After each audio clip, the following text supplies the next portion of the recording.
What's happening, people? How's it going? Happy Sunday. I hope you're all doing well. How you lot doing, man? How you lot doing? I feel like it's been a minute since I did a stream, but I think the last stream that I did was back on, I think it was Thursday. Let me know how you lot are doing. Be sure to hit the like button, guys. Be sure to subscribe as well. No sound? Are you you lot are messing around. There is sound. Let me know in the chat, guys, if you lot can hear me. You should be able to hear me. Champions League final does not disappoint. Humiliation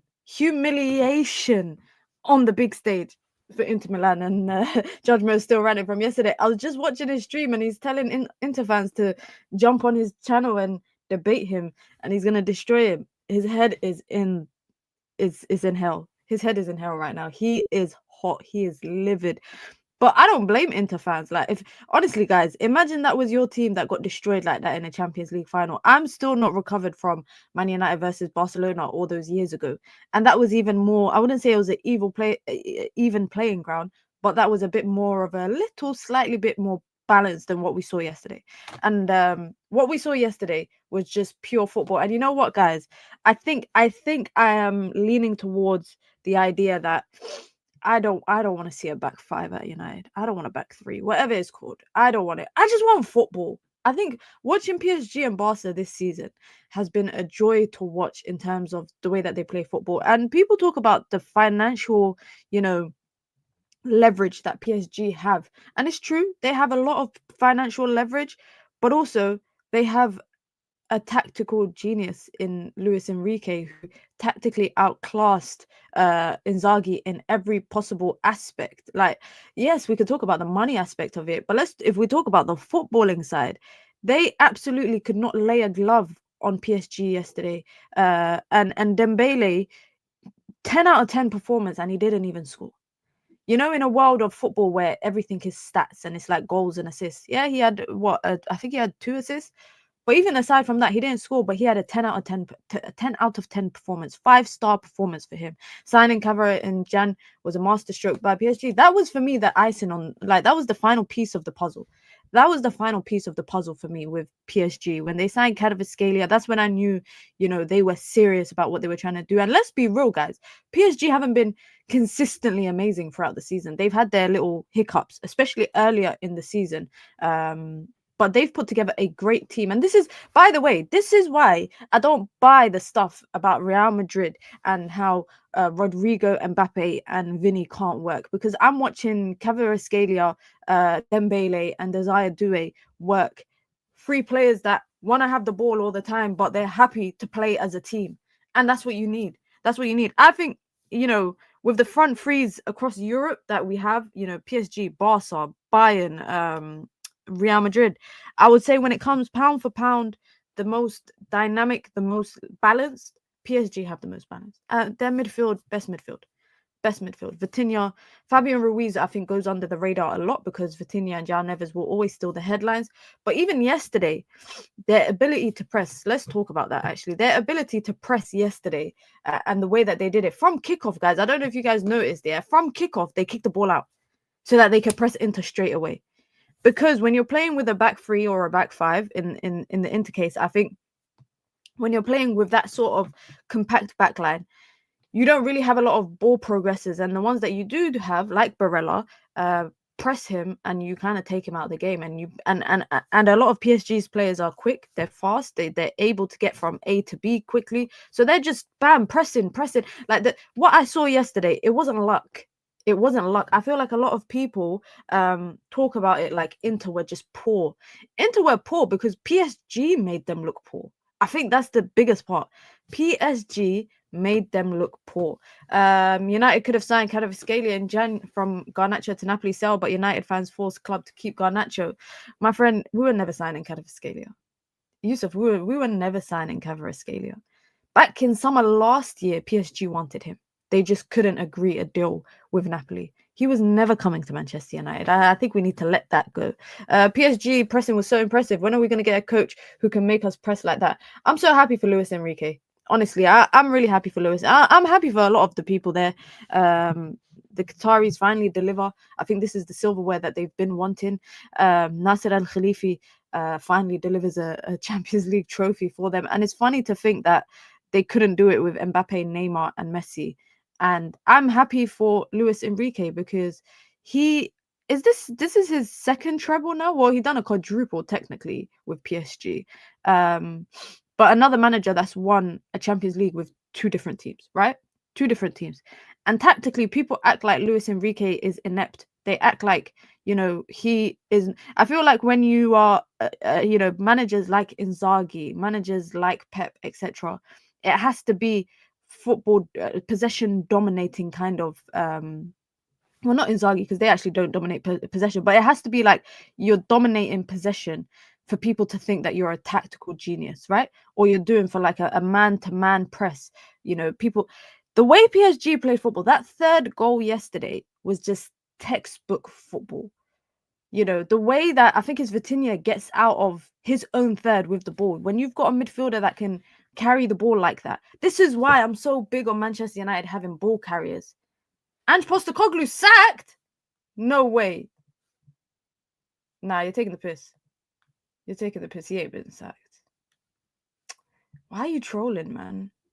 Why are you trolling? He's not been sacked. He's not been sacked. But anyways, back to this. This is for me pure football. It's true. Where?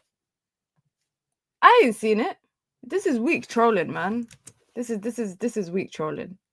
I haven't seen anything that suggests that Ange Postecoglou has been sacked. I haven't seen anything on Spurs' Twitter.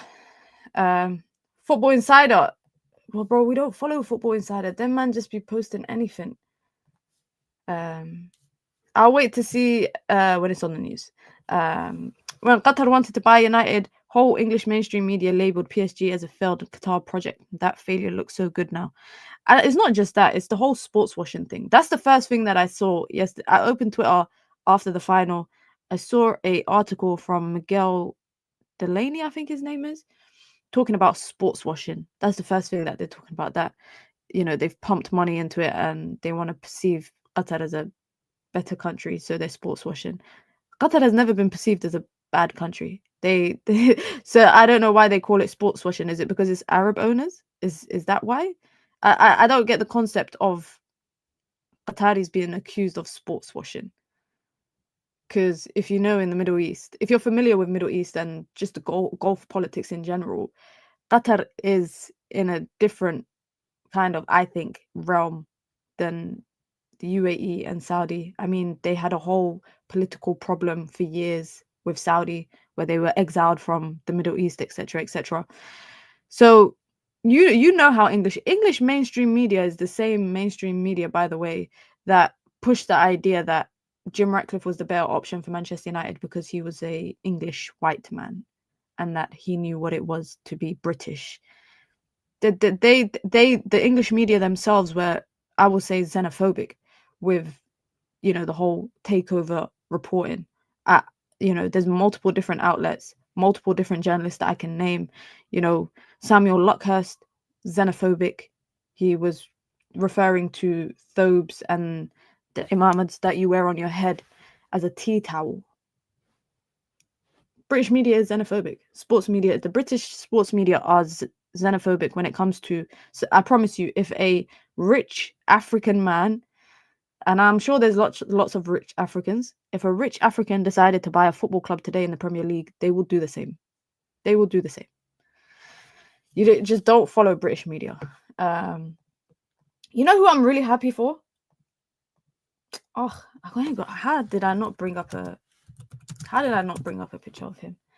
I am so happy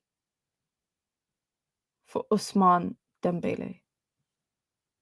I am so happy for Ousmane Dembele because they had this guy as down and out when he left Barcelona, right? They had him down and out. They had him as a failure. They had him classed as a failure when he left Barcelona because he struggled. The injury problems that he had, etc. They said that he wouldn't amount to being what they expected him to be when he joined PSG. And what I'm really actually happy about in particular, what I'm really, really happy about in particular is that this guy did something that Kylian Mbappe couldn't do. And that is why Kylian Mbappe is probably looking at it thinking, yeah, the grass ain't always greener on the other side. Maybe it's just a hiccup for Real Madrid and, you know, they'll be back and better next season in the Champions League. But I think it's so humbling, yeah, that Mbappe declared himself as the king of France, the king of Paris, right? But he failed to ever deliver a Champions League to them, their first ever Champions League. And the weight of that was on his shoulders, yes? But Ousmane Dembele stepped up to the challenge with a supporting cast that were all equals. I feel like with Kylian Mbappe, when he was at PSG, it was Kylian Mbappe here and everybody else here. They all lived in the shadows of Kylian Mbappe. But I'll be honest, when I watch PSG now, I don't look at Ousmane Dembele here and I don't look at all other teammates here. I look at them all as equals. And that's how you build a team. That's how you build a team that's going to win. You don't have... PSG is a perfect example of not having a main superstar being the face of the team and everybody else is beneath him. And if you look back at the teams that have won Champions Leagues, you look at, you know, Liverpool when they won it, Mohamed Salah wasn't the face of the team. Virgil van Dijk wasn't the face of the team. They were all, I think, equals. Mane, Firmino, Van Dijk, etc. They were all equals. Alisson, in terms of how important they were. The same with Real Madrid when they won it. Vinicius, Bellingham, all of them were equals. When you try PSG's approach to making Kylian Mbappe the face of PSG, that just shows you that isn't always the right approach. And Ousmane Dembele, they counted him out when he left Dortmund for that big fee.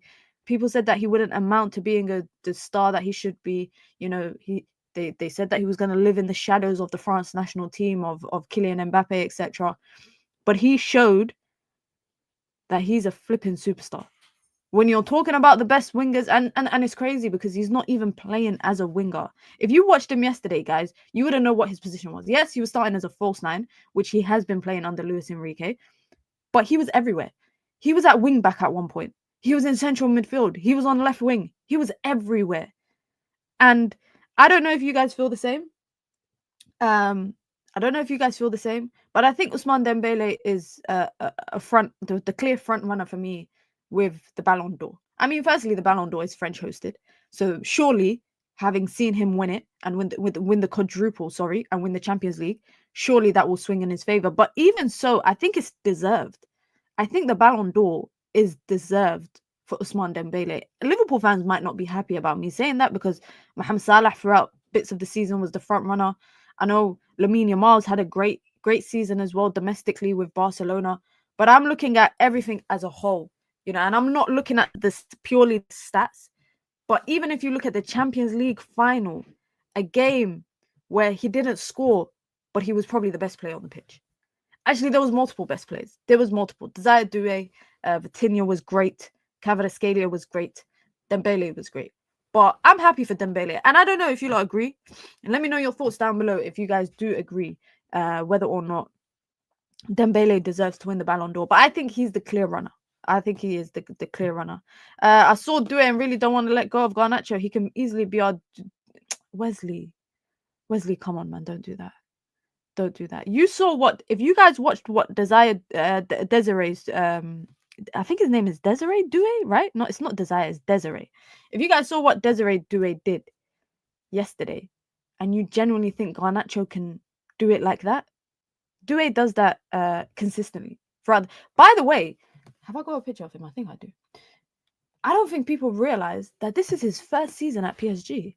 This is his first... I remember last summer, if you lot remember Daily Dose of Mina last summer, I was dying for Manchester United to sign him. I was dying. 40, 50 million. I was like, United have to drop that on Rennes and buy him. But PSG changed their, I think, recruitment approach. And they are signing French, Parisian young talents to bring them into their team. But I don't know how anybody could watch what Due did yesterday and think Garnacho can do it in a United shirt. I don't think, from the general consensus of what I've seen over the last 3 seasons from Garnacho, I don't think so. By the way, he's younger than Garnacho. Can we just be clear on that? He's younger than Garnacho. I think this is his second season in senior football. And he's comfortably found, I think, his place in the PSG team. And one thing I will say is that every time, like, I watched PSG yesterday, right? And I thought, I get why Ugarte was sold. I get what like, Luis Enrique is very clear, I think, on what he wants and what he doesn't want. PSG also have the luxury of, bringing in players, getting rid of them if it doesn't work out. Similar to Manchester City, right? Because they have the finances to do that. Kolo Muani did not fit in to Luis Enrique's plan. They got rid of him. Ugarte didn't fit into his plan. You look at that PSG midfield, yeah, and you tell me, what is it that what does PSG's midfield flourish in? What makes them so good? What they can do on and off the ball. Do you hear that? On and off the ball. You cannot be in that PSG midfield if you're only good at ball retention and being a ball winner. You can't. And that's why Ugarte didn't work at PSG. And that's no disrespect to Ugarte, because like I said, when you are a player and you excel in certain kind of things, then, your teammates should be able to cover for the things that you can't do. But PSG identified their issue and they parted ways with him. And there's no harm in that. There's no harm in that. But I've watched this PSG team throughout the season, yeah? And we've watched Barcelona. We've watched some exciting football, guys. I don't know how this idea of a back three, people are still for it. Honestly, having wingers as wingbacks. Maybe this is just me looking at everything in hindsight after yesterday's Champions League final and thinking, ooh, I wish my team played like that. Because I did. I was watching it and I was thinking, I wish I could see Manchester United play the way that I'm watching PSG play.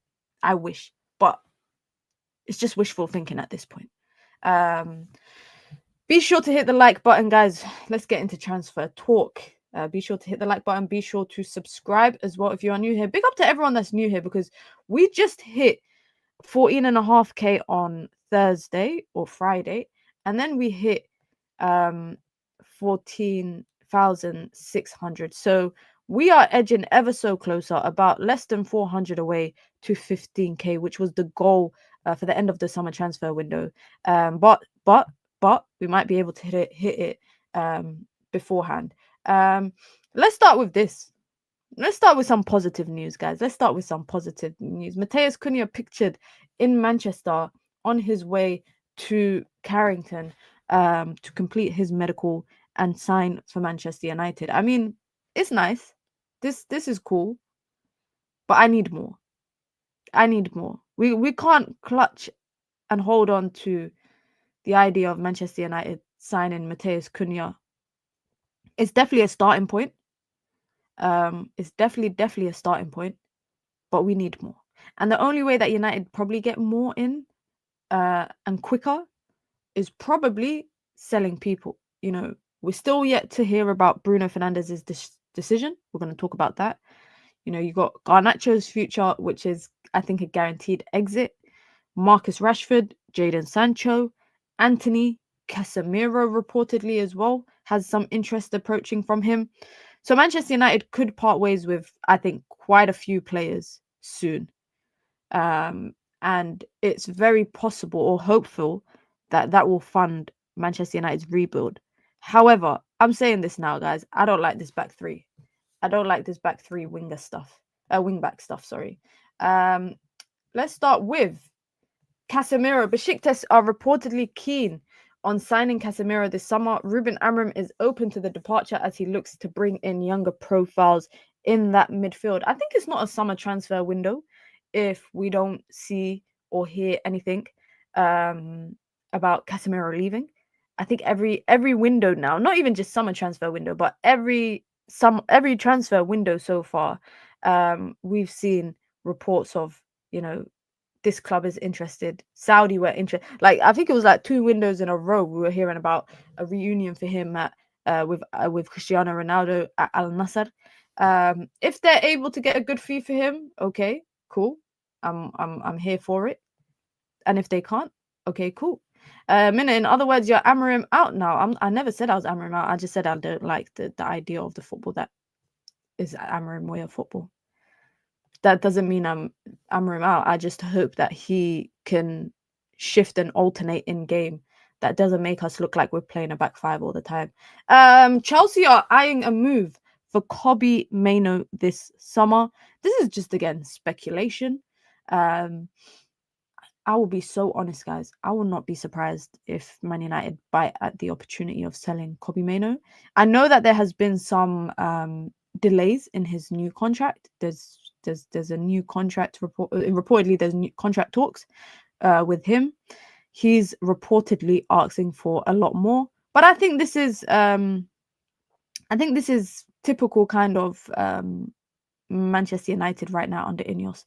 By the way, Ineos have a track record over the last 12 months of putting out what's it called, hit pieces, or getting journalists to put out hit pieces against their players, especially when it comes to the financial aspect of the game. By the way, every time there's something out about Kobbie, about Rashford, it's always about the wage stuff. It's always about money. Perceive these guys as money hungry people. I wouldn't be surprised if Kobbie leaves, because he's not getting any playing time under Amorim. Amorim don't know where to put him. When you have a team that has a starting 11 that has 5 defenders on the pitch, you're not gonna have a lot of room for midfielders. And Kobbie has fallen in that pecking order. Talk about him in a Garnacho only getting cooked now. You know what? We're going to talk about Garnacho in a second, because obviously there's some news about Garnacho's potential future at Manchester United. But the media have been reporting that Kobbie Mainoo wants 200k a week. They're briefing that he wants 200k. That has been the brief over the last couple of months. And bear in mind, when was it? January that we heard that Man United were open to the idea of selling Kobbie Mainoo, and now it's reported that Chelsea are I would not be surprised if there's a lot of teams keeping an eye on Kobbie's future at Manchester United. By the way, he's repped by CAA, which is one of the biggest agencies in football. They rep huge numbers of players. Media are inflating that number, surely, probably, most likely they are, just because it will perceive him to be this money grabbing player, so that when Man United do sell him, when Man United do sell Kobbie Mainoo, it's going to be, oh, look, they sold him because he was trying to hold them hostage financially, and Ineos have a wage structure. This is how they're going to package it, guys. This is how Ineos are going to package it when they sell him. If they sell him, they're going to package it and say, look, we sold him for 60 million because he was asking us for 200k, and you can see we are trying to fix the wage structure at Manchester United, and no one's bigger than the club. That's how it's going to be packaged, and people are going to lap it up. People are going to lap it up, and they're going to say, yeah, Kobbie, you're not bigger than the club. It's very sad. It is very sad that this is the direction that we're going in. What's also sad, like I said, is that you have a starting 11 and 5 of your players are defenders or defensive minded. So Kobbie ain't going to fit into that. But in my opinion, and I say this as I remember making a video about this nearly a year and a half ago. Kobbie's profile and the type of midfielder that he is the type that you package your midfield around. You've got your main piece, which I think is Kobbie Mainoo, and you add assets that elevate him and elevate the players. So you put him next to a Baleba, you put him next to João Neves, for example, if we ended up signing him. You do all of that. It elevates Kobbie and it elevates all the other players. And similar to what I said about PSG, I don't want no superstars in Manchester United's team. I want everyone who is great and equal level. That's what I want. When we will be in the Champions League final, Mina? Good question. Guys, when will United be in a Champions League final again? The last time we were in a Champions League final was what, 2011?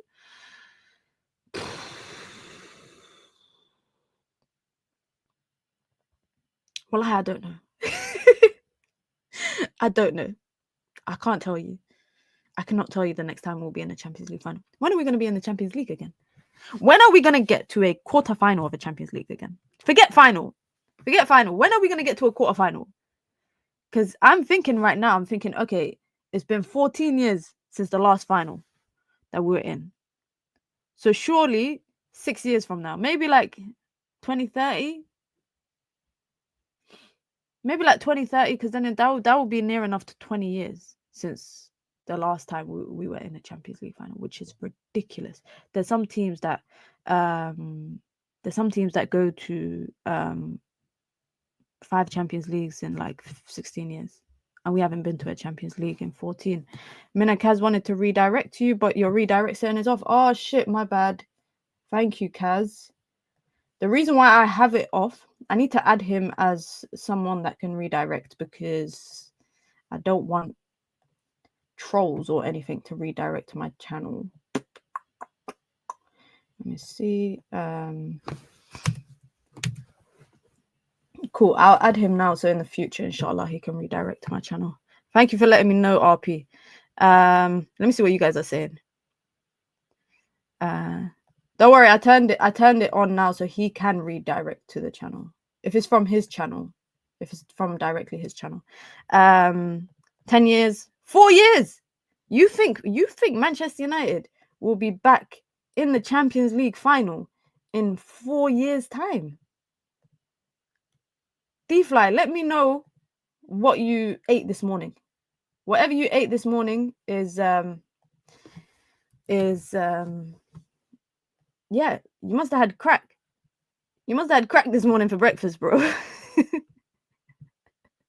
You must have had crack for breakfast this morning. 2134, bro. How far is that? That's like 100 and what? If my mathematics is correct, that's 110 years away. That's like 110 years away. 15 years, 10 years. Everyone seems to be saying 10 years time, except for D-Fly. Everyone else is saying 10 years, 5 years, 25 years. I'm going to be old as hell. 7 years, 6 to 8 years. Yeah, I have no idea. I have no idea when Manchester United will be back in the Champions League. I think before we even think about getting to a Champions League final, I think it's important that Manchester United try to be competitive in the Premier League. There's no point on us looking at the Champions League when we can't even compete in the Premier League. And I think it's very unlikely that United go from 15th place in the league one year to within 2 seasons being in a Champions League final. I think that's very unlikely, given how all the other teams in Europe look. Look at this, guys. Look across Europe, yeah? You got Inter, who I think their future depends on, what happens with a lot of the older players that they have. But I also think Inzaghi's future is quite dependent on where they end up kind of going down. But Inter, competitive. You've got Barcelona, you've got Real Madrid, you've got PSG, you've got Atletico, you've got Bayern Munich, Dortmund, if they can, get to a level. Bayer Leverkusen, depending how they end up down with Ten Hag. You got Man City, Liverpool, Arsenal, Newcastle as well will be in Champions League next year. But you've got all of these teams. Spurs, they'll be in Champions League this year. But in terms of the competitive teams, there's a crop of 8 to 10 teams that will be at a good level. Before United even get to that level, United need to improve. Before they even get to the levels of the Bayerns and the PSGs and the Barças and the Madrids and the Liverpools and the Cities and the Arsenals. There is no way that we look at what Manchester United are right now and think, oh yeah, we could be in the Champions League in the next two seasons and we can compete and we can win. By the way, Barada said, what was it, Project 2028? To 2028, United will be competing for a Premier League title. I laughed when I first saw that. Not because it seems unrealistic, but because look how far or look how close 2028 is. 2028 is not that far away. That's 2 more seasons, and the assumption is that United will be competing for a Premier League title. Based on what we've seen in the last 12 months, I don't see United competing for a Premier League, let alone forget winning it. I don't even see United competing for it. When you look at the strengths across the league, and you look at, like I said, the Cities and the Liverpools and the Arsenals and Chelsea's on the come up again. But it's interesting. It's interesting. Let's talk about the alternatives for Manchester United, because Manchester United have a list reportedly of alternative players that they are approaching or interested in if they are unable to sign Mbeumo. There are other targets as well for Manchester United's front line, and one of the players mentioned is Nottingham Forest's very, very own Callum Hudson-Odoi. It's not just Callum Hudson-Odoi. Sesko is on the list, but I think we all know that Sesko is going to Arsenal. But the winger targets include Semenyo, Callum Hudson-Odoi, and Brian Mbeumo. Mbeumo, who is reportedly leaning towards Newcastle due to the competitive nature, due to Champions League football. They've got a lot more to offer right now. Now, one thing that this has confirmed to me, if Manchester United are truly, and this is coming from Sky Sports, by the way, one thing that this has confirmed to me with Manchester United targeting Semenyo and looking at, alternatives like Callum Hudson-Odoi, Man United are dying for proven players that have experience in the Premier League. Because if you realize this, every player that we've been linked to so far, guys, I don't know if you guys have noticed, but every player that United have been linked to in that front line, in that midfield, have been from the Premier League. Now, I think Callum Hudson-Odoi is a good player, but I don't want to see Manchester United shoehorning wingers into wing-backs. I don't want to see that. We've done it with Ahmad because of the circumstances, and the circumstances have kind of forced Manchester United to do so. But I feel like Callum Hudson-Odoi would be another one of those examples. Callum Hudson-Odoi is naturally a wide player. Why would you sell all your other wide players and then bring in more wide players? That, to me, it makes no sense. The idea of Man United targeting Semenyo as well makes no sense. I think Semenyo is a good player. I think he's still raw. I think he's a player that United fans would get frustrated with watching because of the amount of chances he might miss or concede, etc. But also, no one's paying 70 million for Semenyo. Bournemouth think because they can sell Kirkes and they can sell Dean Howson that someone's going to come in and pay 70 million for Semenyo. Now, if any team was to do that, I think it would be Arsenal. I actually think it would be Arsenal that would pay 70, unless they're giving Martinelli that extension, which apparently they are. Why is Semenyo worth more than Garnacho? I don't think he's worth more Garnacho. I just think that Forest or other teams just know how to value their players. Now, let's actually talk about Garnacho, because there is a huge conversation going around Alejandro Garnacho right now. Let's talk about Alejandro Garnacho quickly. It's reported that Garnacho will not be short of any offers this summer. There are multiple teams interested in him, including Napoli, Atletico, Chelsea are interested in him as well. And it's expected for Garnacho to cost 40 million if United allow him to leave, with Napoli, who are interested in him, who are early front runners for this situation. And reportedly, Enzo Maresca, reportedly he's attracting interest from Napoli, but has instructed his agent to make it clear to Enzo Maresca that he wants to remain in the Premier League. Bayer Leverkusen are not willing to pay the current valuation of 40 million for Alejandro Garnacho. He would be an option for them if Manchester United would be willing to sell for less. Now, bear in mind, guys, Erik ten Hag is now the manager of Bayer Leverkusen, and suddenly he's being linked to Bayer Leverkusen as one of the clubs. Remember when Chelsea rejected 70 million bid? Yeah, crazy. Now, I saw a report yesterday that said that Manchester United internally value Garnacho between 60 to 70 million pounds. However, Manchester United have also accepted that due to the public fallout between Garnacho and Amorim, that it might devalue him. Now, can I just say one thing? Yeah, this is to Ahmad, it's applicable to Ahmad, it's applicable to Garnacho. Why do these guys keep putting up their middle fingers in pictures, guys? You know, when we talk about the cultural issues at Manchester United, this is one of them. Because since when did it become acceptable for players to be on a postseason tour, whether they want to be there or not?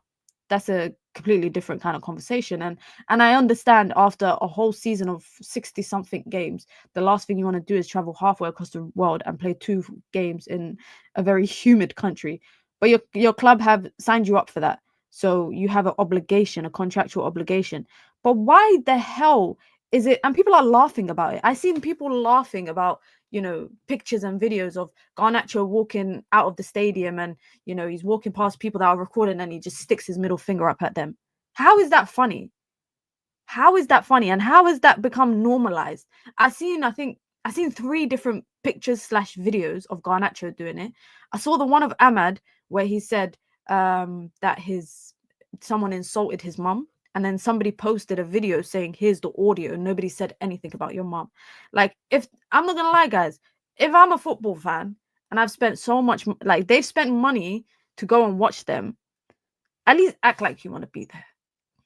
At least act like, for me, that's toxic culture. That is toxic culture. And United should make an example out of all of them. I've seen that they briefed to the Athletic that they're not happy, that Manchester United internally are not happy about the fact that the players are doing this.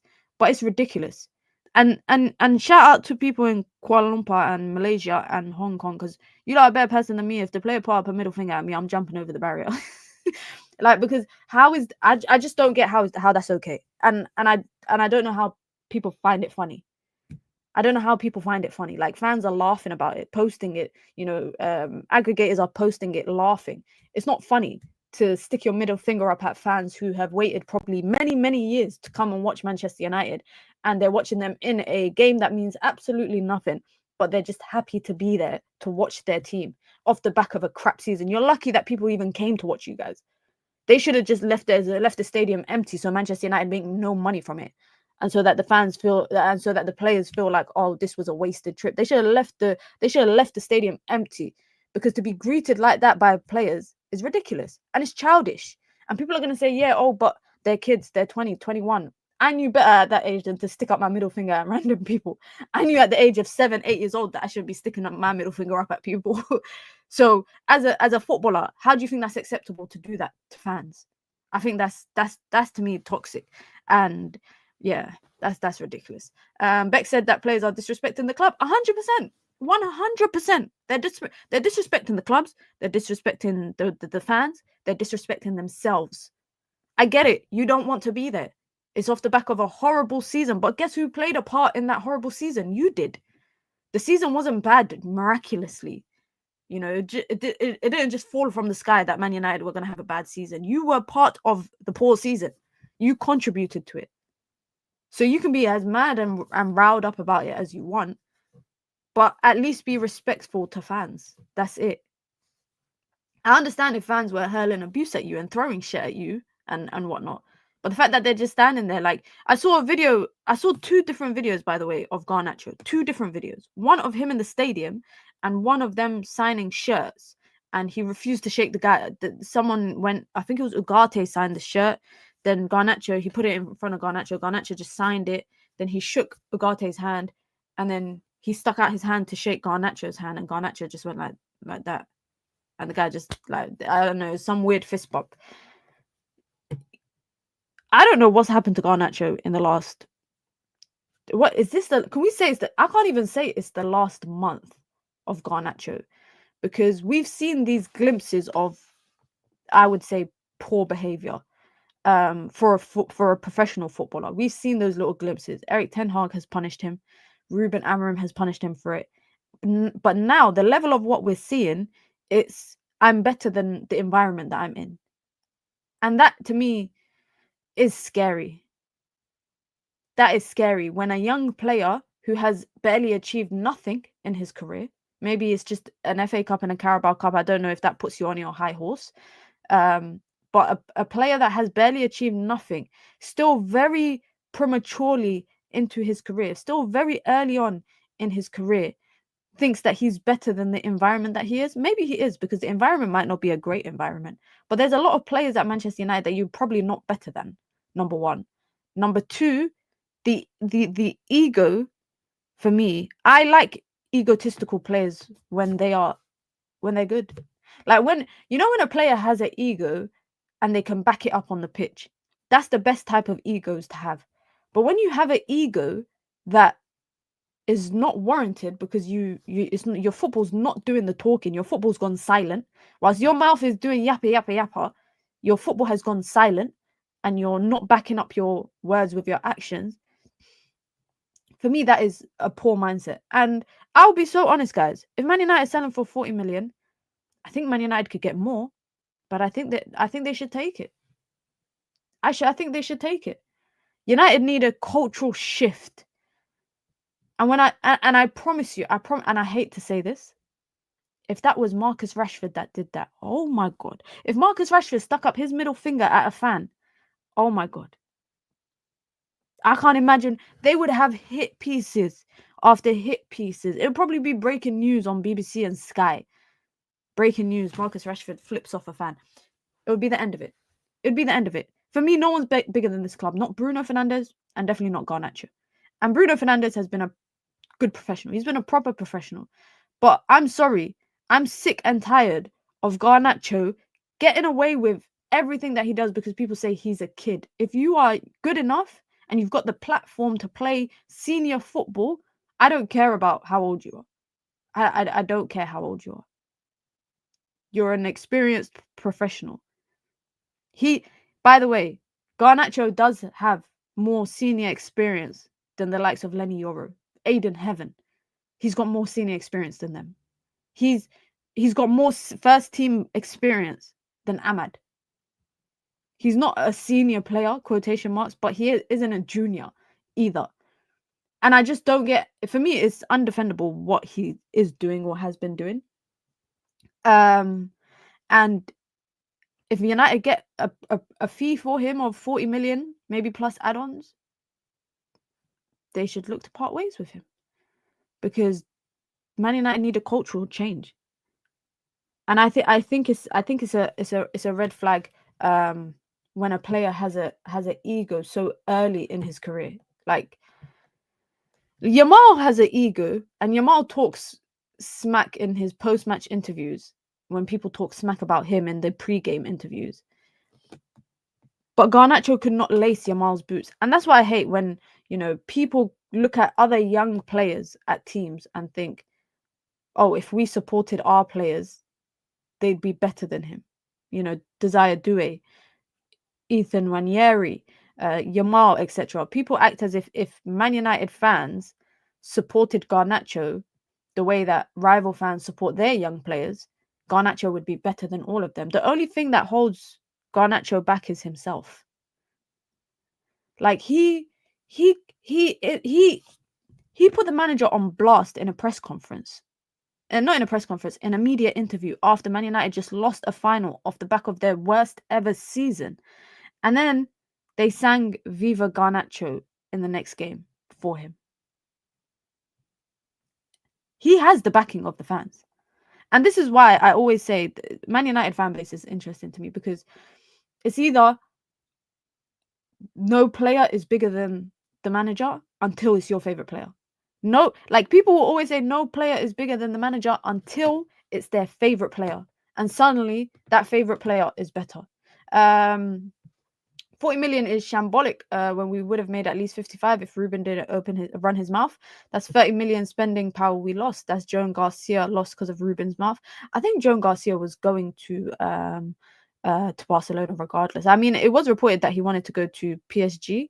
Not PSG, sorry, to Barca, but he also wanted Premier League starting football. Let me see what else you guys are saying. There's a reason Garnacho is not highly lauded in the national team despite their deplorable conduct on race issues. Messi spoke on him. What did Messi say about him? I didn't know that. Garnacho has been protected by these delusional United fans. I don't think it's because of his skin color. Let's not make it about race. Garnacho had that problem with Bruno at the time in the past season. He keeps misbehaving, liking things on social media, left, right, center. He should be sold. The thing is, for me, with Garnacho, it's like, I think he's a good player. And I say this all the time. But the biggest thing that will hold him back is himself. It's himself. When people attributed him to a young Ronaldo, that's when I knew everyone's lost the plot. We've all lost the plot. Society has lost the plot.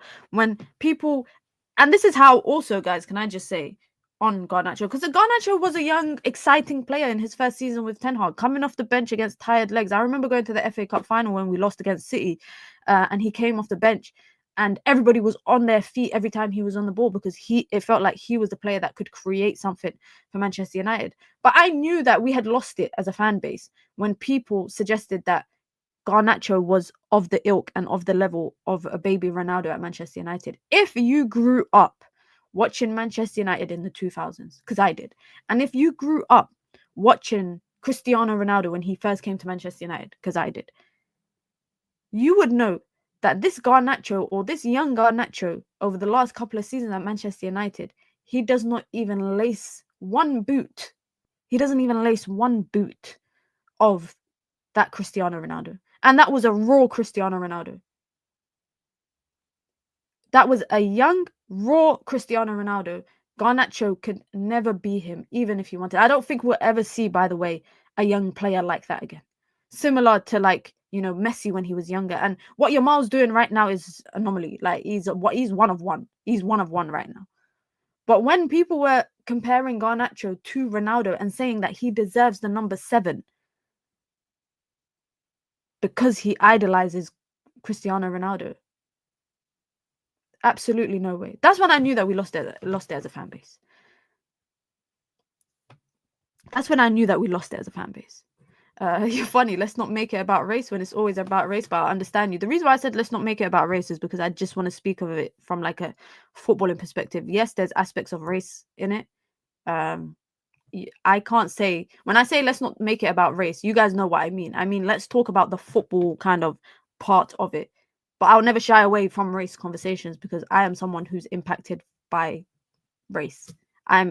People make decisions on me. Like someone will click on my video, see me, and decide that they don't want to watch it because of my race. So I get what you mean. I get what you mean. But yeah, when I say let's not make it about race, I just want to stick to the conversation about football. Barcola is what Garnacho can be with a little bit of grounding. The problem is Barcola is annoying when it comes to completion of opportunities. That's true. He misses a lot of Barcola misses a lot of chances in that PSG team. Though maybe you can afford to miss those chances. Garnese can't even lace Nani's boots. Hey, no Nani slander here. No one can ever slander Nani in my presence. No one can ever slander Nani in my presence. Argentinian arrogance. He should never have been given as much playing time as he got under Erik Ten Hag. He should have gone on loan. Now just sell him. His attitude stinks. I definitely think that Erik Ten Hag tenure put him on a little bit of a high horse because Ahmad went on loan and he stayed. And I'm not gonna lie, that first season under Erik Ten Hag, he was coming off the bench against tired legs, scoring winners, against Fulham, etc. But the second I think that, I'll be so honest, guys, Erik Ten Hag is probably part to blame in this.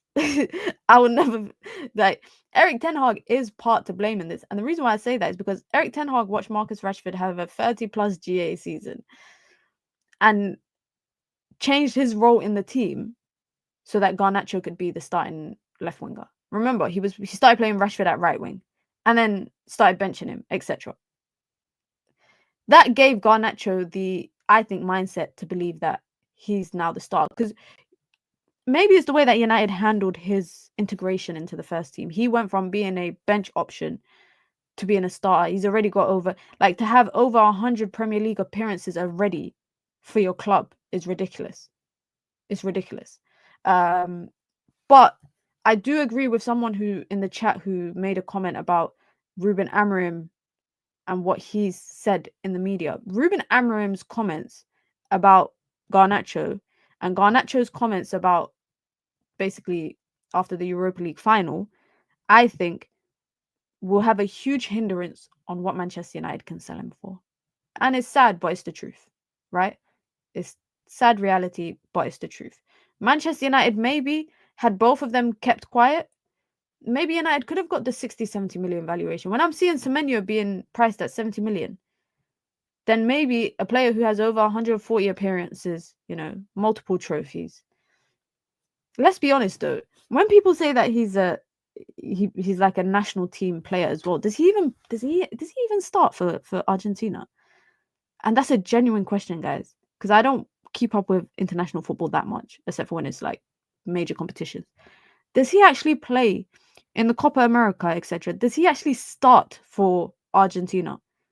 And if so, isn't that a red flag? Isn't that a red flag that you think you're the main man at your club? You don't even have a supporting role in your national team. You don't even have a supporting role in your national team. You lot are saying he doesn't start, he plays off the bench. Damn. That's humbling. That should be humbling for him. Where do you guys think he'll end up in the summer? Where do you guys think Garnacho will end up in the summer? That's always confused me, Mina, and I live in Florida. Yeah, I don't know. It's really interesting. It's really, really interesting that he does not play. And then he's here flexing the Copa America. United need to implement social media policy amongst players. The thing is, right, guys, I'll give you some little insight into the social media world of footballers or just athletes in general. A lot of athletes don't run their own socials. But when they do run their own socials, you see what the problem is. You can tell who runs their own socials and who has a team and agency that runs their socials for them. Sometimes players actually find it overwhelming to run their own socials because of, DMs that they can get, racial abuse, etc. So what they do is, I know people who work in sports agency. Like one of my friends has a phone and has like 7 different players' Instagrams logged in. And, they upload pictures after a match day and captions, and they run it past the player first. But when players don't have any accountability for their social media posts and what they do online, and they don't have a team that have the best interests for them, because let's be honest, you guys might not see it, but social media is a platform now, right? Back in the day, footballers, the only platform they had was either to do mainstream interviews with Sky, etc., or play football. And football was their platform. That was where they could, get their voice across by playing football on the pitch. Now,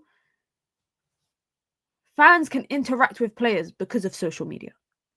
You feel closer to players because you can literally, they're one click away from you if they reply to you.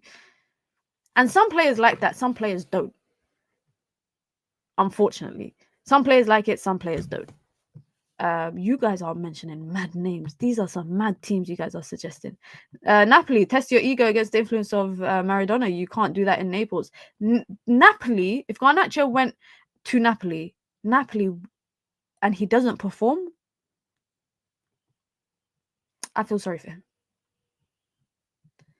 I feel sorry for him. Chelsea, Arsenal, Napoli, Yusuf, you're joking. I think Yusuf's here to troll us all the time. I actually think Yusuf is here to troll us all the time. There is no way you think he goes to Arsenal. Arsenal have the status right now in football, despite the fact that they ain't won nothing.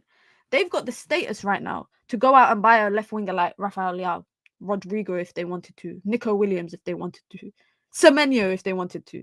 You think that Garnacho is gonna go to Arsenal? Well, I would be so shocked, guys. Honestly, I would be so shocked if Arsenal even looked in the direction of Garnacho. Chelsea, I'm not shocked. I wouldn't be shocked because of their approach to buying young talents. Napoli because he's been linked there, and also I think Conte staying maybe reiterates the possibility of Napoli coming back for him. But I don't think it'll be for 60, 70 million. It'll have to be at least 40, like the maximum 40. Atletico Madrid, I don't know about Atletico. I don't know about Atletico if he'd be suited for Simeone. I don't think he'd be suited for Simeone. I think Antony would be suited for Simeone. But a lot of you guys are saying Napoli, by the way. A lot of you guys are saying Napoli is potentially the likely destination for him. His uncle Ten Hag at Bayern. Well, Bayern have just reportedly said, it's been reported, sorry, that Bayer Leverkusen are not willing to spend 40 million pounds on him. They think it's too much, but they are interested in him. Antonio Conte will likely humble him because he doesn't take that nonsense. Not just the Antonio Conte, but the fans. Like, I think going to Italy would be a humble, like any team in Italy, by the way. It would be a very humbling experience for him, because what Garnacho, and not just Garnacho, I don't want anyone to think that this is let's beat down Garnacho kind of stream. This is applicable to everyone that leaves Manchester United and has performed bad, right? If you think you can go to clubs that have standards, if you think you could go to clubs that have standards, fans that have standards, fans that will storm the pitch. I watched AC Milan at the beginning of the season, when they started really poorly, make their team stay behind after the game, and one by one, the ultras are passing a mic around to cuss them. They made football players stay back after a game like it's detention and they're in school, and hold them accountable. If anyone at Manchester United, by the way, thinks that they could ever go to teams in other parts of Europe, in Italy, for example, Portugal, where they storm training grounds when you're performing bad, everyone's in for a humbling experience. They're all in for and Garnacho as well. This idea of him going to Napoli, maybe that's why he wants to stay in the Prem. Maybe he wants to stay in the Prem because of the way that the English football system is and the way that the fans are. Because you go to Napoli, you go to Juve, you go to AC Milan, you go wherever. You go to Como. The second you're performing bad consistently, you are being held accountable for your errors. Big up Tim Term says, I have huge... You're not gonna do that. You're not gonna do that. You're not. I was about to read it. And then I thought that doesn't look real. And I thought that name looked familiar because that's a flipping character from Simpsons. But thank you for the super chat. Oh man. Let me see what else you guys are saying in the chat. He wouldn't fare well there because Simeone had a problem with Felix, who had similar attitude problems. Yeah. And Felix was a completely different player or different caliber than what Garnacho is. Let's go to some more transfer news, which I'm kind of shocked actually to see this. Manchester United have Benjamin Sesko at the top of their list. At the game in mid-April in Wolfsburg, Christopher Vivell was on site to observe Sesko's performances. Manchester United are hoping to use the expertise and connection of Vivell to beat Arsenal to the punch for Benjamin Sesko. I mean, beggars can't be choosers, guys. I was just about to say, does United need Sesko? I don't see him leaving Leipzig to come to United. He's going to Arsenal. And I think he would have went there last season, but financially he wanted to make sure that Leipzig would eat better. So he signed a bumper contract, had a gentleman's agreement with them. But I don't see him... I don't see him joining Manchester United. By the way, he has a price tag of £90 million. I'm not saying Arsenal are buying him for 90 million. But he has a price tag. Reportedly, Leipzig have priced him at £90 million. Man United don't even have 9 million. Let alone 9. Like, Man United are in an overdraft right now. They are in their overdraft right now, and they're trying to figure out of ways to exploit their overdraft just so that they can buy what they need. If there is a world out there that they think that they can sign Sesko, maybe they will be humbled as well. I don't think we get Gyökeres. You know what, guys? Imran says here, I don't want him. Get Mateta. I think Mateta might be who we end up with. I think Mateta is who we might end up with. I think United are going down this approach of Prem proven players, number one. but also affordability. And you look at Crystal Palace, and I think out of all the players that they have that has approach in terms of in the transfer window, I think between Eze and Mateta, I think Mateta's more likely to leave just because he's more affordable. Eze is 60 million plus. You know, he's got a 60 million plus release clause. So I don't see him. I don't see Eze unless someone's coming to pay that 65 million release clause. I don't see him leaving. Is the Sheikh still interested in buying the club? I don't know if you guys saw. I didn't include it here, but we might as well talk about it. Cash money, like this is always predictable, guys. A team wins a trophy, and then there's a report that the Qataris have not completely walked away from the prospect of joining the taking over Manchester United. Now it was reported that despite their withdrawal from the bidding process, the indication from Qatar is that Sheikh Jassim and those around him have not abandoned the hope of owning Man United. They still believe that one day the opportunity may present itself, and nothing that has happened since the deal has diminished that. It's not going to happen, guys. It's not going to happen. It's the hope that kills, right? It's the hope that kills. I encourage you guys, as someone who I wanted Qatar to win the bidding process, but as someone who has accepted now that this is Manchester United's fate, this is where they find themselves, the life of Manchester United in terms of ownership will go down one way, and that will be the Glazers up until they decide to sell, and Ineos will take over probably, and Jim Ratcliffe will maybe buy all of it.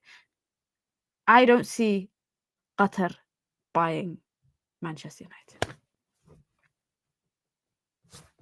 I just don't see it. And it. By the way, journalists know what the interactions are like. They know what the interactions are like. Immediately, PSG win. Let's talk about Man United and Qatar. Because I was told like months ago that Qatar, Sheikh Jassim basically like was feeling humiliated by the whole process. And so it's very unlikely that he ever comes back into it. So let's not. I know you lot want it to happen. I know everybody wants it to happen, but let's move away from it. Let's move away from it, and let's talk about something that is holding Man United in limbo right now. I think this situation is holding Manchester United in limbo right now. Ruben Amorim has made it clear that he does not want Bruno Fernandes to leave, but the prospect of using the cash to help finance a rebuild has prompted Old Trafford bosses to leave the decision up to Bruno. Al Hilal have set a Friday deadline for Fernandes to give an answer. Today, the transfer window has opened for 9 days, I think, because of the Club World Cup, and a lot of teams will be looking to get those transfers done, especially the teams who are participating in the Club World Cup, which includes Al Hilal. So it's been reported that they've given him now a deadline of Friday. I mean, the deadlines keep changing. I wish my university experience was like that, if you could have changing deadlines all the time. And it's reported that Bruno Fernandes is making the deal for Al Hilal more complicated than anticipated because he keeps on making changes to his contractual demands. And that's coming from reports in Saudi Arabia that also suggest that Bruno Fernandes has requested a 3-year contract with £25 million per year in comparison to a 4-year contract, £21 million that was initially offered. So I don't care about the finances, guys, in terms of the salary stuff, but I'm still going to share it with you guys because it's being reported. That don't bother me. But I know that is probably a huge influence to Bruno Fernandes' decision. And if he's asking for a 3-year contract instead of a 4-year with slightly more money, I think that the prospect of him leaving is there. And the reason why I say that is because had Bruno not been interested in this would have been shut down when it first came out. When it first came out, this would have been shut down straight away. But the fact that this has dragged on for this long, the fact that, you know, it's been a conversation for this long, the fact that the door is left slightly ajar, I don't even think the door is left slightly ajar. I think the door is left completely wide open, and which is why the Saudis very much feel like they can get a deal done. And I also believe that when he did that interview after the when was it? After the Europa League final, when Bruno Fernandes said in an interview, if Manchester United want to sell me and they need the money, then that's fine. I understand. I feel like he was planting that seed in the heads of all of the United fans so that when it does happen and he leaves Manchester United, no one's going to be mad at him. No one's going to call him money grabbing. Nobody's going to be like, oh, he left for the financial implications and the opportunities. Everybody's going to, and when I say everyone, I'm talking about the Bruno fans that don't want him to leave.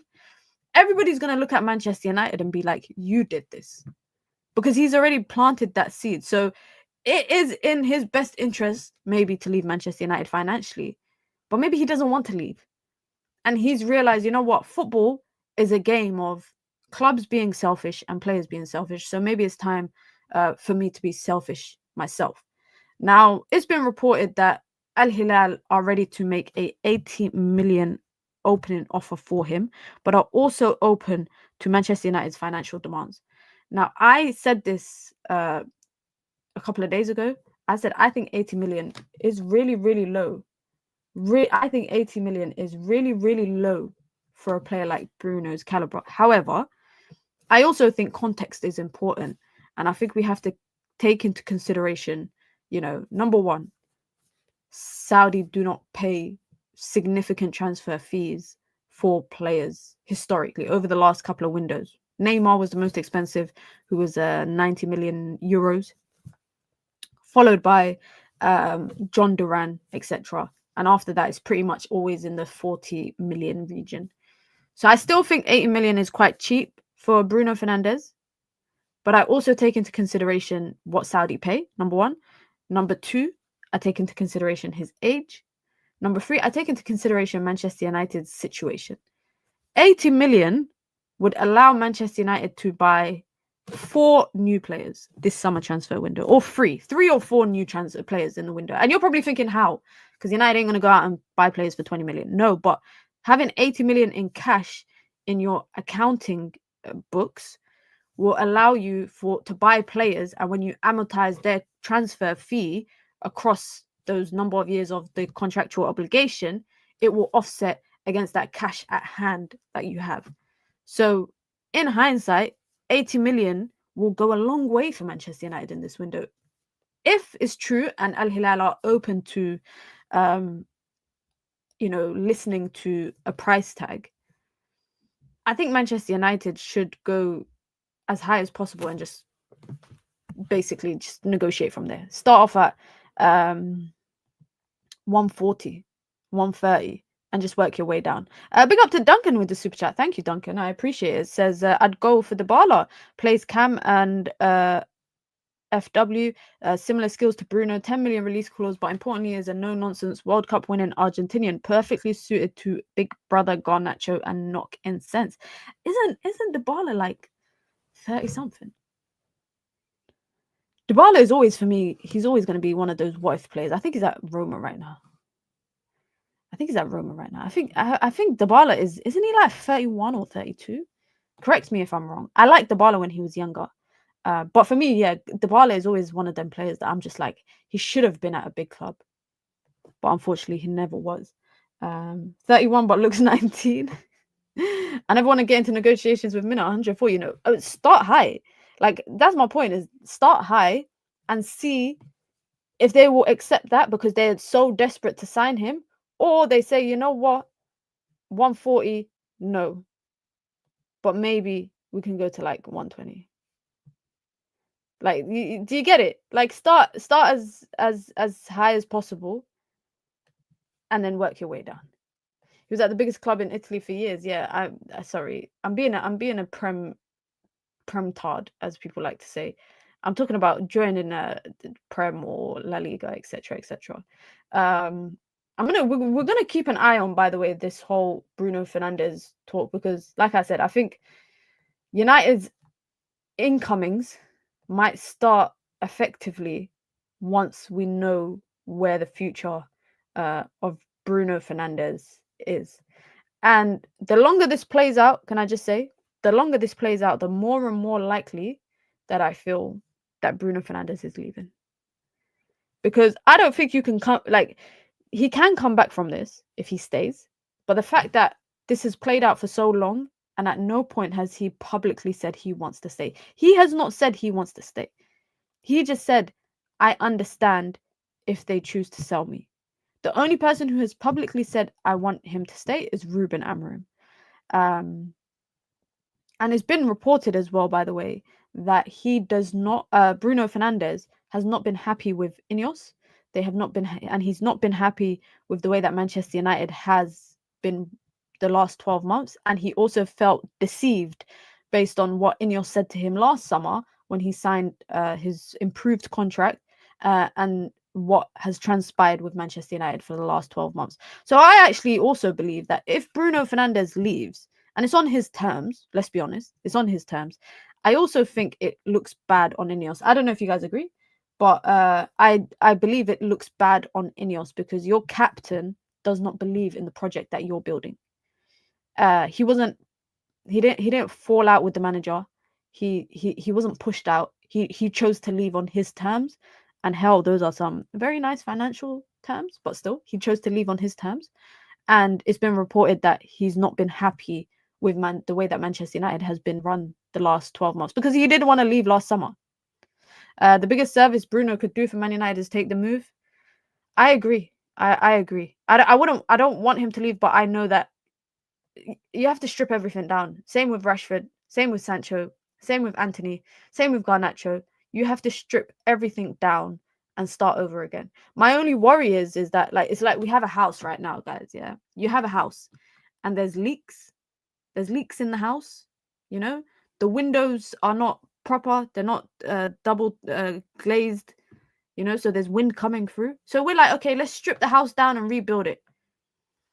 So I stripped the house down, and then I decided to start rebuilding it, and I built a supermarket by accident. I didn't want to build a supermarket. I wanted you to build a house. I asked you to strip my house down and rebuild it. That's how I feel about Ineos. I am scared and worried about what a rebuild looks like under Ineos. And if 12, 18 months from now it works out, I'll sit here and be like, okay, kudos to Ineos. But I'm very nervous. That's a terrible analogy. But you know this whole channel is full of terrible analogies. You never get a good analogy here on the channel. What has Mike Keegan posted? I hope it's nothing behind thing. So according to Mike Keegan, this picture's perfect. According to Mike Keegan, Manchester United have completed the signing of Mattheus Cunha, the first statement of intent ahead of a huge summer as Ruben Amorim seeks to rebuild. I guess we might get an announcement probably tomorrow. Do we think you get an announcement today? It is the first day of the transfer window. We might get an announcement today or tomorrow. But also, I saw a report just the other day that said that Manchester United wanted the transfer to go through in the 1st of July so that it's part of the new financial year. So surely we might not even get, if that is the case, surely we don't get an announcement.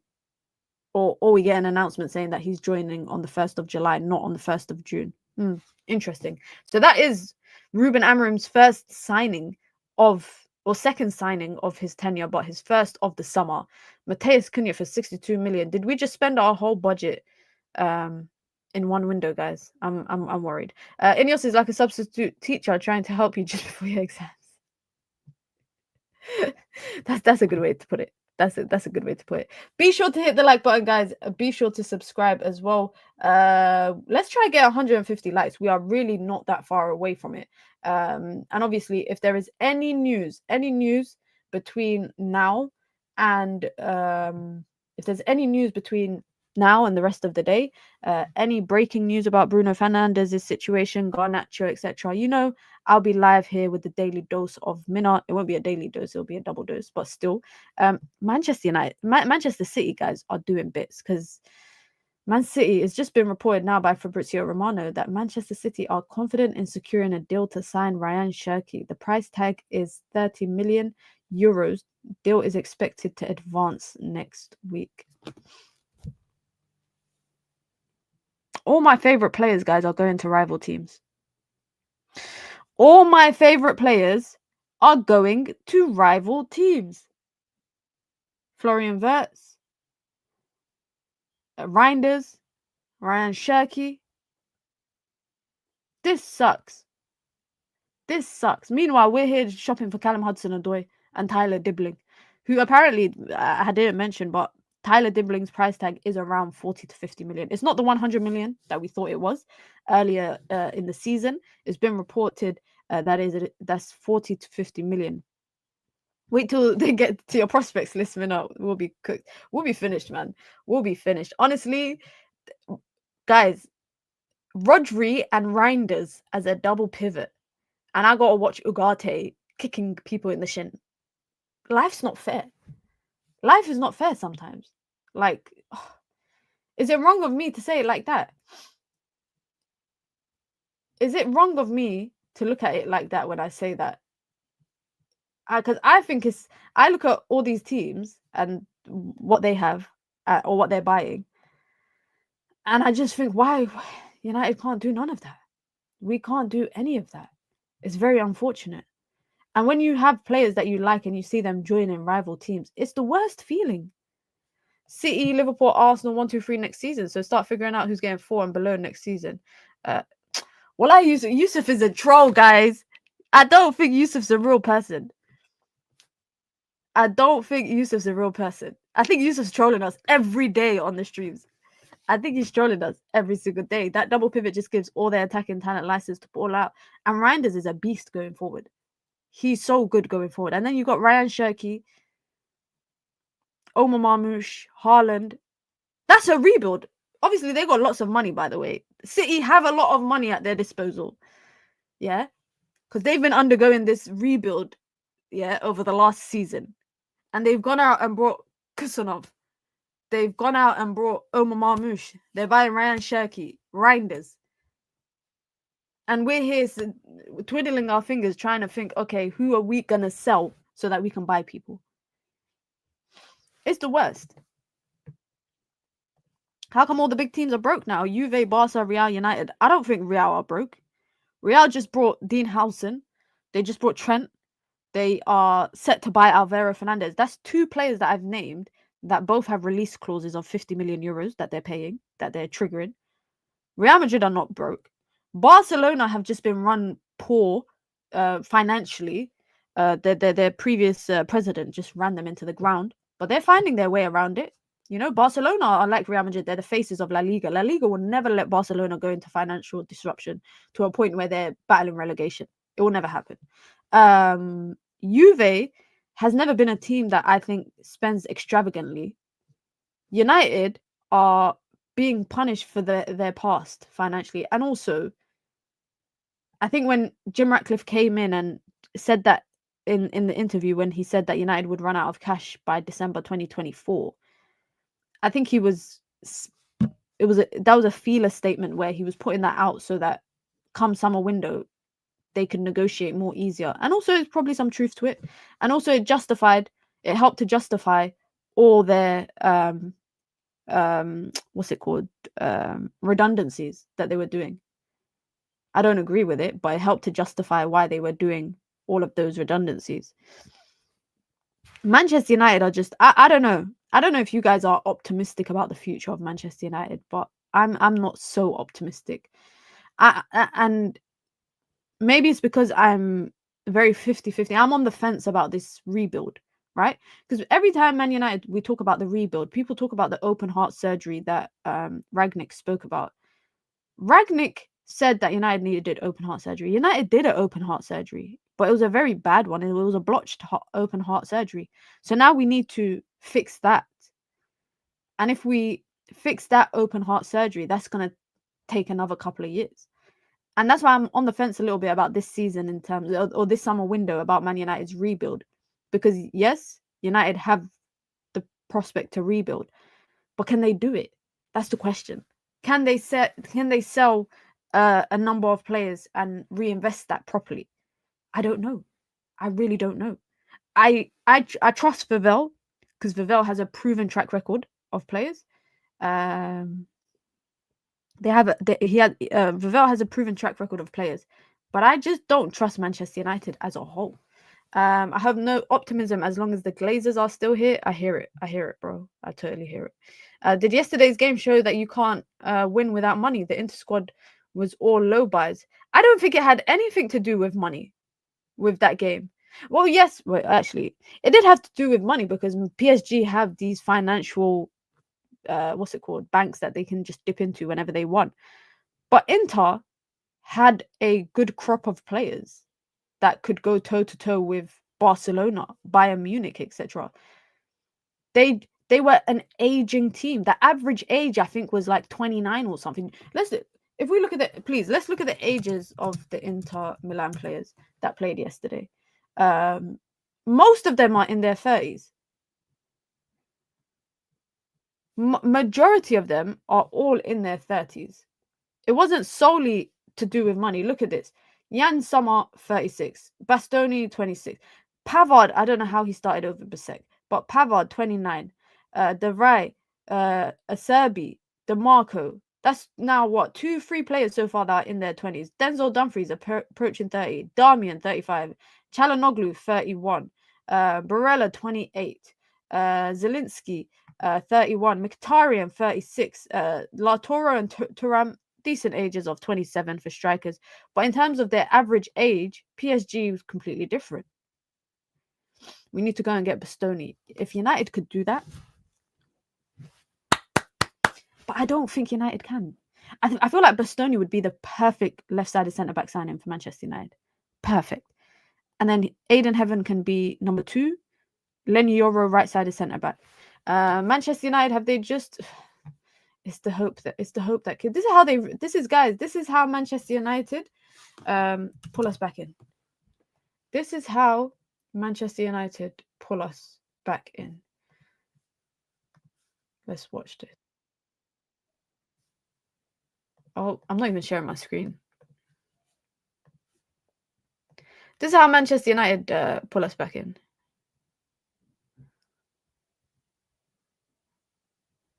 I'm not playing the music because I'm not trying to get done for copyright, guys.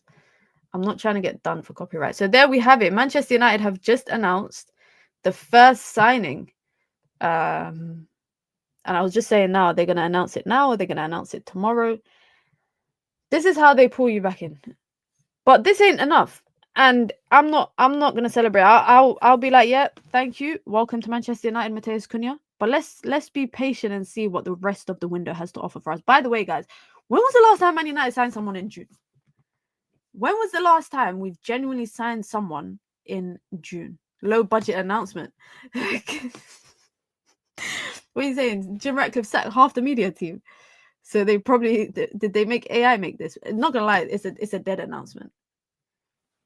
But also, can I just say, at least they're reading the room with their extravagant announcements.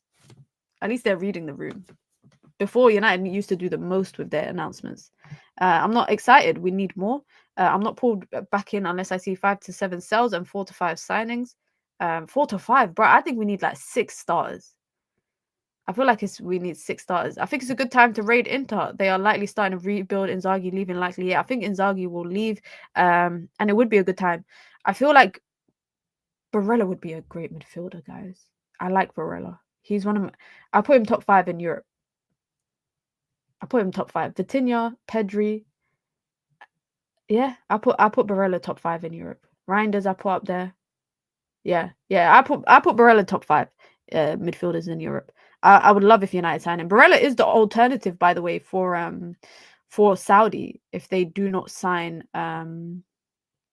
if they don't sign Bruno. Barella is their second target, and obviously they're going after Inzaghi as well. But Bastoni and Barella I would take. Now we've got a guard. We need to sell in the double digits and bring in minimum 6 players. I think United need to bring like 8-9 players in, but like 6 starters. 5-6 starters. We need 2 10s, a striker. I think we need a left-sided centre-back because I think Lenny Yoro right-sided, or we need a wide-sided centre-back basically, whether it's right or left, because Lenny Yoro can play on both sides. We need a midfielder. That for me is already how many starters? That's 5 starters that I've named, and then another I would say 2 to 3 squad options. 2 to 3 squad options. that is 7 to 8 signings that United need this summer. And I'm not, when I say squad options, I'm not talking about no 16, 17-year-old that we steal from another academy. I'm talking about quality in depth, because that's what United lack. We lack the quality in our depth. Keeper, yeah, keeper as well. Yeah, keeper as well. Vitinha, Pedri, João Neves, McAllister, Camavinga. I rate those 5 massively. I rate Camavinga, but I wouldn't put him in the brackets of the 4 that you mentioned. Yeah, I wouldn't put him in. I feel like maybe it's because he's very unsteady to watch on the eye. I don't know. Dibling said he ran down Sommer for the first few minutes to see who his outball was and found out it was Bastoni to DeMarco, then pressed them overly so that Barella and Mkhitaryan were isolated. I don't know if you guys also noticed, by the way, every goal that they scored was at his near post, which is a big weakness of his. PSG did their research. Every shot was at his near post, even when, I don't know if you guys saw, when Desire Doué, I think it was a Serbi that he sat on his ass. But when not Doué, sorry, it was Barcola, when he did the little ball roll and sat a defender on his ass, near post. He went near post. That's why they kept dragging it wide. And I kept thinking, why do they keep shooting at the near post every shot? Because they knew Jan Sommer's weakness. They knew Jan Sommer's weakness. And I think 4 of the 5 goals was at his near post. 4 of the 5 goals was at his near post. But every other chance, Kvaratskhelia, when he was taking shots, near post. They were always going near post. Every single time. So PSG did their weakness. They did their research and found the weaknesses. Bastoni loves Inter. No club in Europe can buy him. Same with Barella. They are Inter fans. I think that is the case. Yeah, I think that is the case with them. For me, it's just wishful thinking. It's just wishful. You know, I wouldn't mind them. I would have loved Reinders at United. I remember saying it last year, but now he's going to City. Cunha is now official by United. Yeah, we're not getting too carried away with it though. I don't know. We're trying to calma. We're trying to stay calm and see how the rest of the window turns out. It's very random, by the way, to announce it on a Sunday at 2 p.m. I mean, very random. But I can't say that's random because I'm sitting here streaming on a Sunday at 2 p.m. So that is random in itself. Let's see what it is. So it's a 5-year contract for Mattheus Cunha with a 1-year option and the 62 million release clause. Yeah, good signing. I'm happy. But I'm not gonna get too excited. I remember we were interested in Doué. I remember doing streams about it, and people were telling me here on the channel, we got Garnacho at home. We don't need Doué. I really wanted to do 30. I think he had a price tag of 30-40 million at the time. I think he had a price tag of like 30-40 million. Wages. We don't know what the wages are, but I saw a report that suggested that he was going to be on 180 a week.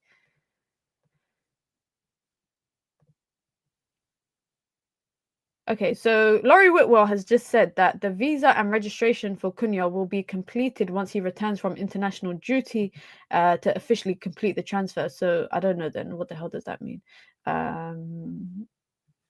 Let me see if there's anything about his... Let's see if there's anything at his thing. So it is being reported, according to the Telegraph, Mattheus Cunha is set to earn 200k a week at Manchester United. But I don't know if it's 200k base or it's 200k which includes incentives. Because if it's incentives like where Man United finish in the league, how many goals you score, etc., etc. Also, I don't really care about salary, guys. I don't know why, as fans, we've become so accustomed to speaking about the salaries of what players earn. Now get that 7 off Mount and give it to Mbeumo. Yeah, they better strip him. But Cunha is from one. He was on 120. He was on 120 at Wolves, which I hear it. 120 to 200. That's fair enough. What's your opinion on Bruno Minna? Personally, I was selling, bringing Baleba and another Bruno replacement. Well, Ben Jacobs is reporting that Bruno Fernandes is seriously considering Al Hilal's offer. However, his family still need convincing. I mean, hold on, let me see. Let me just, before I say anything. Al Hilal are based in Riyadh of Saudi, which is in Saudi Arabia, guys. It's the capital of Saudi Arabia. It is the most city-like city in Saudi. If this was Al Ittifaq, for example, that was bidding for Bruno, and they are based in Dammam, which is basically like a very small city. It's the third biggest city in the country, but it's very small. It's not really like city-like. I understand why his family wouldn't want to move there. Also, it is a big cultural shift to move from Europe to Saudi, which is why I think some footballers don't even take their family and their family stays in Europe. I think some footballers stay there. If it's true by Ben Jacobs that he's seriously considering it, I think that says enough, guys. I think he will go. I really think he will go. And this is just, and if he doesn't go, the streams are going to be the videos are going to be so funny. The streams are going to be so funny. People are going to be losing their mind because Man United are going to be in a financial mishap all over again. But listen, guys, be sure to hit the like button. Be sure to subscribe as well. That's it. That's it for the football season. Not that's it on the channel. But I mean, that's it in terms of the football season has officially come to an end. Champions League final being the last game of the season.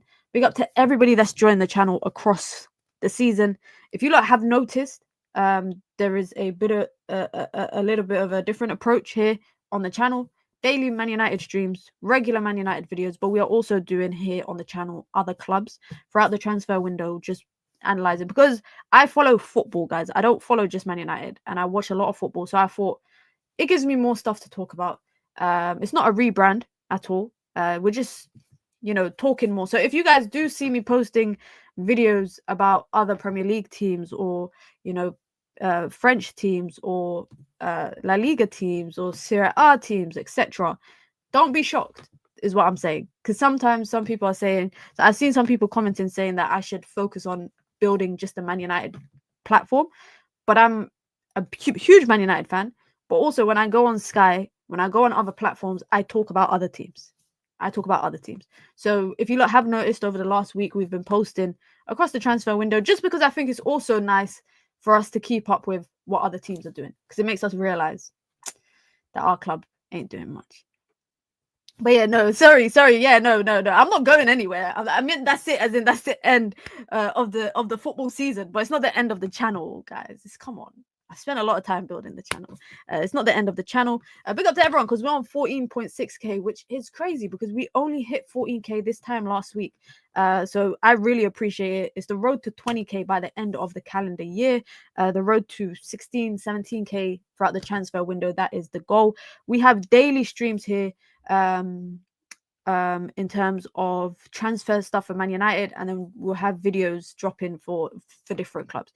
So we won't always I won't do streams on other clubs, but I'll do videos. Talk on the final would be nice. I dropped a video about it. I dropped a video about it. Go check it out. I dropped a video last night. And also, guys, just for some, because people ask me what's my content plans throughout the summer. Number one, there will be daily dose of Minna. Can you move the show back? I'm sorry. Yes, no, the show. Okay. Daily Dose of Minna is at 4:30 p.m. UK time every single weekday. On the weekends, streams, the time varies just because my schedule is different now on the weekends. For example, yesterday I didn't do a stream because I was shooting and covering an event for the Premier League, which will come out in a couple of weeks. So I'll share that with you guys when it comes out. So I didn't have time to stream in the day. So I dropped a video earlier in the day about Manchester City and Ryan Cherki. But don't worry, Daily Dose of Minna, 4:30 p.m. UK time. That is the normal time on the weekdays. Weekends, it will vary. We might even get 2 streams a day, depending on all the news surrounding Manchester United. I will do some Club World Cup content. We'll have some watch-alongs, but there will be watch-alongs for the women's Euros, because I do a lot of women's content here, and you guys know England are the defending champions. It's the women's Euros in July, so I'll be doing watch-alongs as always for that, covering all the England games, and then probably France, Spain, etc. Those kind of watch-alongs, and then for the final, etc. So there's going to be so much content on the channel near enough every single day. There's no reason why, there's a bit of everything for everyone. You excited for the Club World Cup? I'm looking forward to it. I'm looking forward to seeing like the mix of teams across Europe, across Asia, Africa, South America. I'm not liking the times that the kickoff is at. I'm not gonna lie, but it's because it's in the US. It's because it's in the US. But listen, guys, be sure to hit the like button. Be sure to subscribe. If there is any news between now and tomorrow, of course, I'll be live. But you lot know tomorrow, Monday, daily dose of Minot, 4:30. As always. Do you play ball? Yes, I do. I got ball later this evening as well. So I need to stretch for that. But listen, guys, hit the like button on your way up. Big up to everyone. Thank you to whoever sent in super chats. Thank you for you guys who stuck around for the stream and all the new subscribers. I'll be back tomorrow if there's no news tonight. Have a great day, guys. I'm out. Peace.